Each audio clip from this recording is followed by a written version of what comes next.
মরার আগের দিন পর্যন্ত আমি এই দিনটা ভুলবো না। আর এর যে মানে এই একটা ইতিহাস।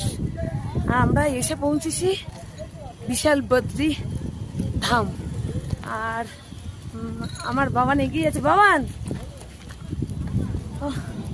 প্রচন্ড আনন্দ, হ্যাপি সবাই। কেমন লাগছে বাবান? শুধু ভালো, পরিকল্পনা কতটা? কেমন লাগছে দিদি? হ্যাঁ খুব ভালো লাগছে।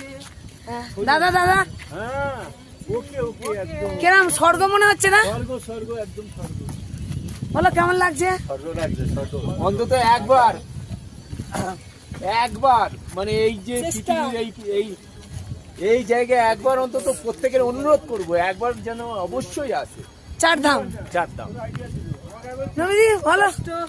হ্যাঁ কষ্ট তো হবে, হ্যাঁ, কিন্তু আনন্দের যেতে সে মালুম হবে না, সারা জীবন মনে হ্যাঁ মালুম হবে না নিজেকে।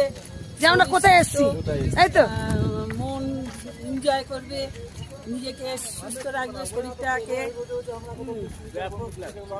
রুম্পা ভালো লাগবে, কেমন লাগছে? ভীষণ ভালো লাগবে। হ্যাঁ তো কোনদিন এরকম জায়গায় আসবো ভাবিনি। হ্যাঁ, কার জন্য সম্ভব? কাকিমার জন্য সম্ভব, কাকিমার জন্য। সবাই কিছু হয় না, এর থেকে আর ভালো জায়গা কি চালা? অবশ্যই বিশাল বদ্রী। তো নাম যেমন বিশাল বদ্রী, তো তুলনামূলক কিছুই নয়। একটা সত্যি কথা বলতে, মেঘ না, যেটা আমরা কোনোদিন ভাবতাম যে মেঘ আমরা ছুঁতে চাইতাম না, আমাদের বলতে নেই, মেঘ আমাদের ছুঁয়ে চলে যাচ্ছে, এতটাই হ্যাপি।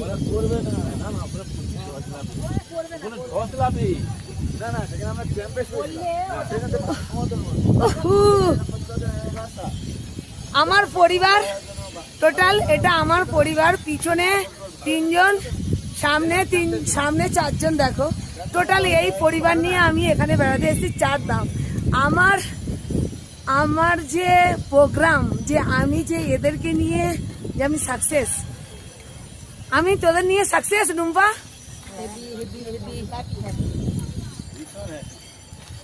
চলো, আমার বাবানের 4 ধাম। বল বল বল বল। 4 ধাম কমপ্লিট। হ্যাঁ, কি বলছে? আচ্ছা।